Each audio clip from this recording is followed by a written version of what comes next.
Shalom saudara-saudara yang dikasihi Tuhan. Pada malam hari ini kita akan bersama-sama masuk di dalam renungan malam.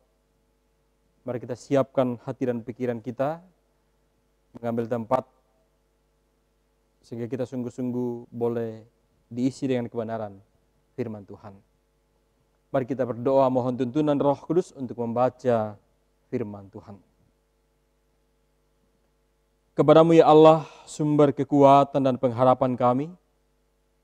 Kami datang bersyukur berterima kasih untuk segala kebaikan-Mu, segala kemurahan-Mu yang terus nyata bagi kami di sepanjang kehidupan ini. Terima kasih sehari ini Tuhan menuntun memberkati kami dalam setiap aktivitas kami. Dan pada malam hari ini kami kembali dimungkinkan untuk mendengarkan firman-Mu. Sebelum kami membaca, mendengar dan merenungkan firman ini, kami mohon Tuhan sucikan hati kami dengan kuat kuasa Roh Kudus-Mu, agar kami dapat mengerti dan memahami maksud firman-Mu. Ampuni salah dan dosa kami Tuhan. Di dalam nama Tuhan Yesus Kepala Gereja, kami berdoa kepada Allah Bapa di sorga. Amin. Lukas pasal 7, ayat 22 sampai dengan ayat yang ke-23. Dan Yesus menjawab mereka, "Pergilah dan katakanlah kepada Yohanes apa yang kamu lihat dan kamu dengar. Orang buta melihat, orang lumpuh berjalan, orang kusta menjadi tahir, orang tuli mendengar, orang mati dibangkitkan, dan kepada orang miskin diberitakan kabar baik. Dan berbahagialah orang yang tidak menjadi kecewa, menolakku." Jangan meragukan Yesus. Saudara, ragu, mungkin begitulah perasaan Yohanes Pembaptis ketika ia berada di dalam penjara oleh karena Herodes. Dalam kisah Lukas 3 ayat 19 sampai dengan ayat yang ke-20. Ia telah mendengar tentang kisah pelayanan Yesus yang begitu ajaib. Begitu banyak tanda-tanda bisa dilakukannya. Faktanya, dirinya sebagai pembuka jalan bagi Mesias tetap berada di dalam penjara. Ditambah lagi dengan fakta bahwa Herodes, raja yang lalim itu telah bertahta. Dia sungguh tidak dapat memahami semuanya ini. Jika kita baca ayat-ayat sebelumnya. Melalui tanda-tanda yang ajaib yang telah Yesus lakukan, Yesus menyuruh Yohanes untuk percaya dalam ayat yang ke-22 sampai dengan ayat yang ke-23. Saudara-saudara, memang ada masa kita mengalami masa-masa sulit, atau saat seolah Allah menolak doa kita. Namun, itu bukan berarti bahwa Allah tidak eksis atau bahwa ia tak lagi berkuasa. Karena itu jangan ragukan kedaulatan Allah dan jangan ragukan kasih-Nya kepada kita. Meski kita sedang berada di pergumulan, berada di dalam penderitaan. Intinya, tetaplah bertahan dalam iman karena Allah akan memakai semua itu untuk memperkuat iman kita kepadanya. Namun saudara,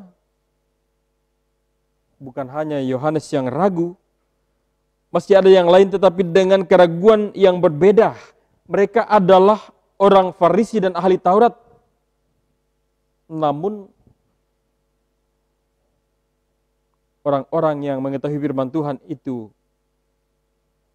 tidak menyambut pesan pertobatan yang disampaikan oleh Yohanes Pembaptis dan menolak untuk dibaptis.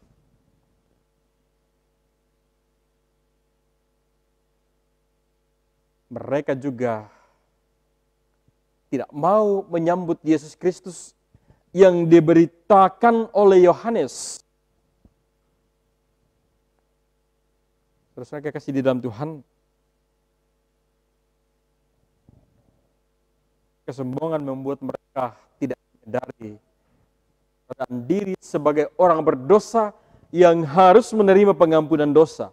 Rencana Allah melalui kedatangan Mesias mereka lewatkan begitu saja. Mereka sombong dan tidak mau bertobat.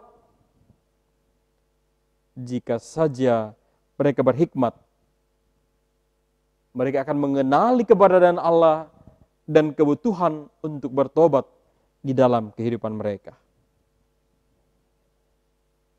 Keraguan kepada Allah kadang berakar dari dosa dan pemberontakan yang tetap akan bercokol dalam diri kita bila tidak bertobat dan menyerahkan hidup kita kepada Tuhan. Saudara-saudara, maka berbaliklah dari dosa dan pemberontakan kita. Terimalah Kristus sebagai Tuhan dan Juru Selamat. Lalu serahkan hati kita kepada Yesus. Niscaya Dia akan mengusir segala keraguan itu. Ketika ada pengakuan dan pertobatan yang sungguh, kita memberi ruang bagi Roh Kudus berkarya dalam hidup ini. Tuhan akan terus menuntun, memberkati kita, sehingga kita tidak meragukan lagi Yesus yang kehidupan ini. Amin. Mari saudara-saudara kita masuk dalam doa, kita berdoa. Kepada Allah, pemberi dan pemelihara kehidupan, kami datang bersyukur pada hari ini, bahwa kasih setia Tuhan terus nyata bagi kami hingga detik ini. Dalam perjalanan kehidupan beriman kami menyadari dan mengaku sering meragukan kuasa Tuhan. Firman Tuhan malam ini sungguh-sungguh mengingatkan kami untuk terus yakin akan kuasa dan kebaikan Tuhan, bahkan mujizat-mujizat yang Tuhan buat dalam kehidupan kami. Roh Kudus kiranya menuntun memberkati kami untuk menjadi pelaku-pelaku firman di sepanjang kehidupan ini. Allah Bapa di dalam kerajaan sorga, malam ini kami menyerahkan kehidupan kami dan seluruh pergumulan yang ada di dalamnya. Pergumulan pribadi lepas pribadi, keluarga, persekutuan, masyarakat, bangsa, bahkan negara ini. Tuhan tuntun dan pelihara kami. Tuhan jangan biarkan kami berjalan sendiri melewati setiap pergumulan hidup kami. Kiranya hikmat, tuntunan dan penyertaan Tuhan sertakan bagi kami menjalani hari-hari kehidupan kami dalam setiap persoalan, setiap problem yang ada. Berkati kami Tuhan malam hari ini, jaga dan lindungi kami, peliharakan semua umatmu, semua jemaatmu, berkati menyempatkan diri mendengarkan firman-Mu malam hari ini.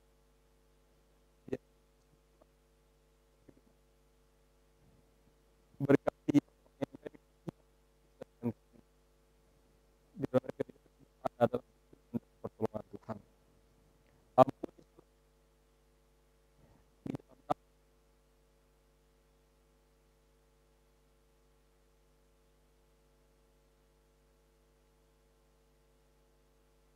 demikian dari kita malam ini. Tuhan Yesus memberkati. Shalom.